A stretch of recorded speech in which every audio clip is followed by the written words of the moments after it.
Makulimlim na araw mga beshi ko. Ayan, kagigising ko lang. Oy, nakita ko ang aking paboritong sofa. Ayan na mga beshi ko.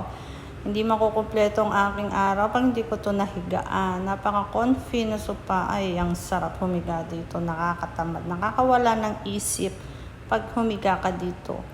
Wala na nga akong isip, pero pag humihiga ako dito, hindi ko tuloy maisip-isip lalo kung anong aking gagawin. Pero alam ko may gagawin ako eh. Ang hirap talaga ng mag-isip pag walang isip mga beshi ko. Charis! Ayan na, nag-iisip ako talaga. Alam ko talaga may gagawin ako eh. Hindi ko lang talaga maisip at hindi ko mapunto kung anong aking gagawin. Ay nako, ang hirap na walang mga isip beshi ko. Ayan na, parang gusto ko yatang kumain. Ayan, tingin muna ako ng pagkain. Tapos, gusto ko rin mag-parlor. O, ayan na, bilis ng transmission. Nakaupo na agad ako at may tuwalya sa ulo. O, ayan na, basa na agad ang buhok ko.